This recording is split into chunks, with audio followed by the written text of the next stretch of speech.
Bonjour, je vous présente cet ouvrage.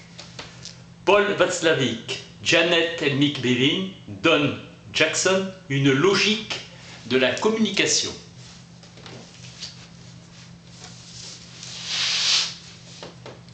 Étudier les effets pragmatiques de la communication humaine, comportement. Il est évident que la communication est une condition sine qua non de la vie humaine et de l'ordre social. L'étude de la communication humaine peut, comme celle de la sémiotique et les signes, se subdiviser en syntaxe, sémantique et pragmatique, travaux de Charles Morris repris par Rudolf Carnap. La syntaxe recouvre les problèmes de transmission de l'information, théoricien, étudiant les problèmes du codage, de la capacité du bruit et de la redondance. Le problème du sens est celui de la sémantique, l'émetteur et le transmetteur devant se mettre d'accord au préalable sur le sens. Enfin, la communication affecte le comportement et c'est là son aspect pragmatique.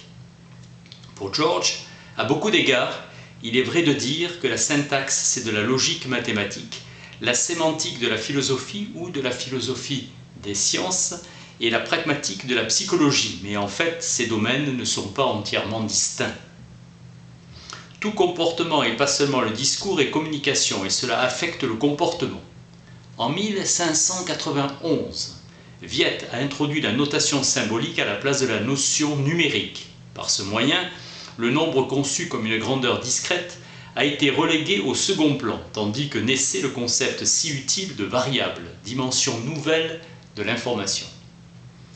Les relations entre les variables, sous forme ou non d'équations, fondent le concept de fonction. La fonction psychique, sensation, perception, apperception, attention et mémoire. Ashby a montré que l'hypothèse d'une mémoire est fonction du caractère observable ou non d'un système donné. La mémoire n'est pas une chose objective qu'un système possède ou non. C'est un concept que l'observateur fait appel pour combler le vide provoqué par l'inobservabilité d'une partie du système. Les recherches sur l'activité sensorielle et cérébrale ont prouvé de manière décisive qu'on ne peut percevoir que des relations et des modèles de relations, et c'est là l'essence même de l'expérience. La théorie psychanalytique est fondée sur un modèle conceptuel qui postule que le comportement est essentiellement le résultat de l'interaction supposée de façon que les forces intrapsychiques dont on pense qu'elles suivent étroitement les lois de la conservation et de la transmission de l'énergie en physique. Norbert Wiener, le matérialisme semble avoir fixé sa propre grammaire, et cette grammaire était dominée par le concept d'énergie. La recherche d'un modèle est le fondement de toute investigation scientifique. Là où il y a modèle, il y a sens. Aussi valable pour l'interaction humaine. Le comportement n'a pas de contraire. Il n'y a pas de non-comportement. Impossibilité de ne pas communiquer. Dilemme du schizophrène. Silence et communiquer. On ne peut pas ne pas communiquer. Axiome. Une communication ne se borne pas à transmettre une information, mais induit en même temps un comportement. L'aptitude à méta-communiquer de façon satisfaisante n'est pas seulement la condition sine qua non d'une bonne communication. Elle a aussi des liens étroits avec le vaste problème de la conscience de soi et d'autrui. Tout échange de communication est symétrique ou complémentaire selon qu'il se fonde sur l'égalité ou la différence. Axiome. La théorie de la communication voit dans le symptôme un message non verbal.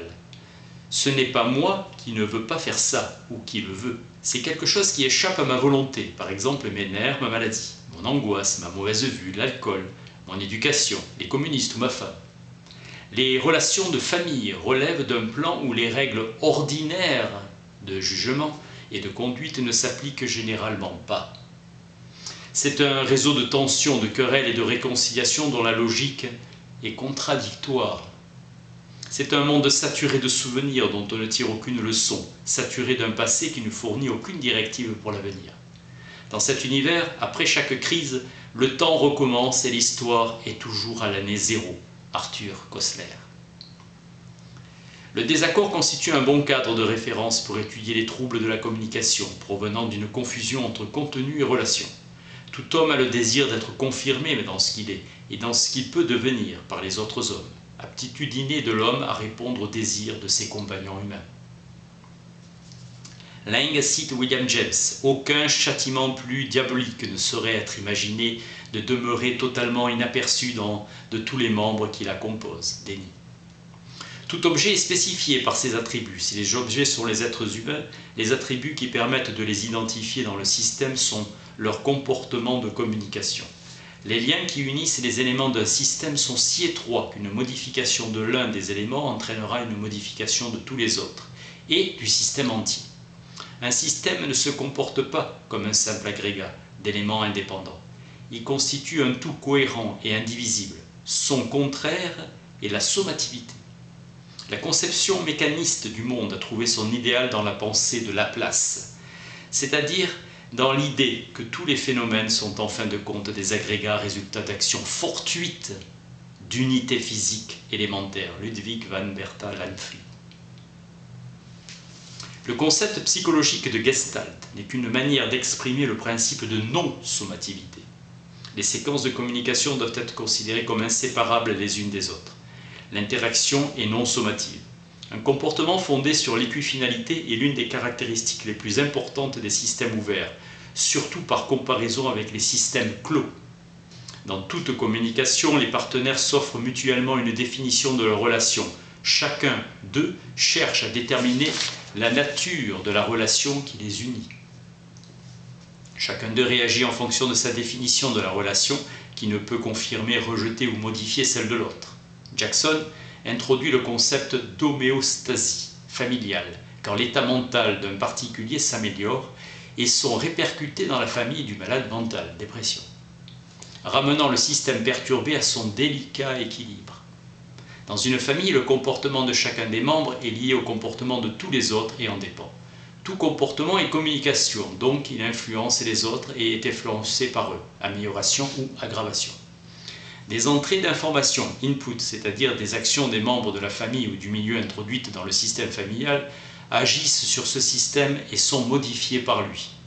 L'interaction humaine est un système de communication régi par les propriétés des systèmes généraux, la variable temps, les relations système-sous-système, la totalité, la rétroaction et l'équifinalité.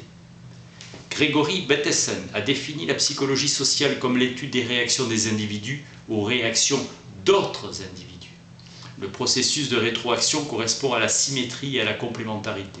L'expression de la rivalité symétrique, tout ce que tu peux faire, je peux le faire en mieux, conduit à une rivalité plus grande et à la surenchère jusqu'à l'emballement. Inversement, un brusque virage vers la complémentarité, acceptation, soumission, rire, laisser-faire, permet la clôture et une trêve temporaire du combat. Les enfants peuvent, réels ou imaginaires, être dans une union à la fois une planche de salut et une échappatoire. Le paradoxe peut envahir l'interaction et affecter notre comportement et notre santé mentale, mais il est un défi à notre croyance en la cohérence et donc en la solidité de notre univers. Le paradoxe intentionnel peut avoir des virtualités thérapeutiques selon Hippocrate. Le semblable guérit le semblable. Le paradoxe étant une contradiction qui vient au terme d'une déduction correcte à partir de prémices consistantes. Kin, tout progrès scientifique entraîne une légère correction. Et les grands progrès entraînent de grandes corrections, comme la révolution copernicienne et le passage de la mécanique de Newton à la théorie de la relativité d'Einstein. Avec le temps, on s'habitue à ces changements en les trouvant naturels. William van Ormankey. Le paradoxe de Zénon disant d'Achille qui ne peut rattraper la tortue est un vrai paradoxe, jusqu'à ce qu'on découvre que des séries infinies et convergentes, dans le cas la distance sans cesse décroissante entre Achille et la tortue, ont une limite finie, sophisme de Eugène Nordström. Une fois cette découverte faite et la preuve étant fournie, l'hypothèse qu'on tenait pour vraie devient erronée. Wittgenstein, tout langage possède une structure sur laquelle on ne peut rien dire, mais qu'il y a peut-être un autre langage ayant pour objet la structure du premier langage, hiérarchie. Carnap et Tarski ont par la suite abouti à la théorie des niveaux de langage. L'auteur cite Arthur Koestler dans Zéro et l'infini à propos de l'anti-métaphysique.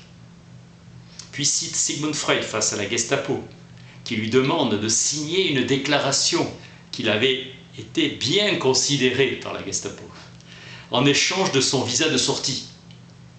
Il demanda à rajouter, en plus de sa signature, « Je puis cordialement recommander la Gestapo à tous » et ainsi renversa le dilemme « évitement, évitement » et prendra au piège les nazis de leurs propres inventions. Sarcasme compris de tous, qui était une négation de tout le document. Face à une injonction contradictoire, on choisit l'une des solutions possibles, quitte à renoncer à l'autre ou à la subir. Le choix est logiquement possible.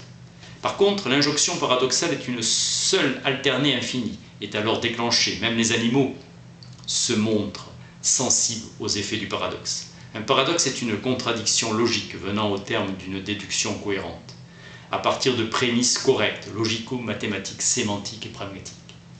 Ceux-ci nous intéressent sur leurs implications sur le comportement. La différence essentielle entre les paradoxes pragmatiques et la simple contradiction réside dans le fait que le choix est une solution possible dans le cas de la contradiction, alors qu'une telle solution n'est même pas possible dans le cas du paradoxe.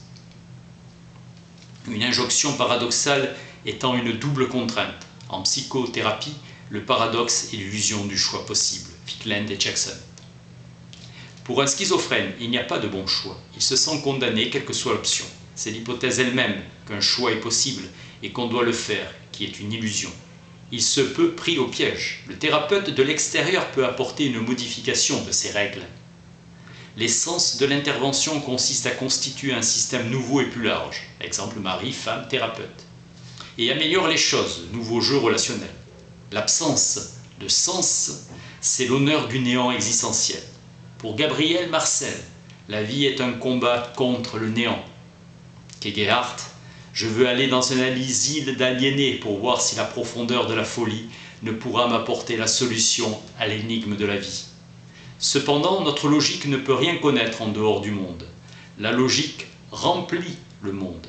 Les limites du monde sont aussi ses propres limites. Ludwig Wittgenstein, le monde et la vie sont un. Je suis mon monde. Le sujet n'appartient pas au monde, mais il constitue une limite du monde. L'énigme n'existe pas. Toujours Wittgenstein, la solution du problème de la vie se remarque à la disparition du problème. Ce dont on ne peut parler, il faut le taire.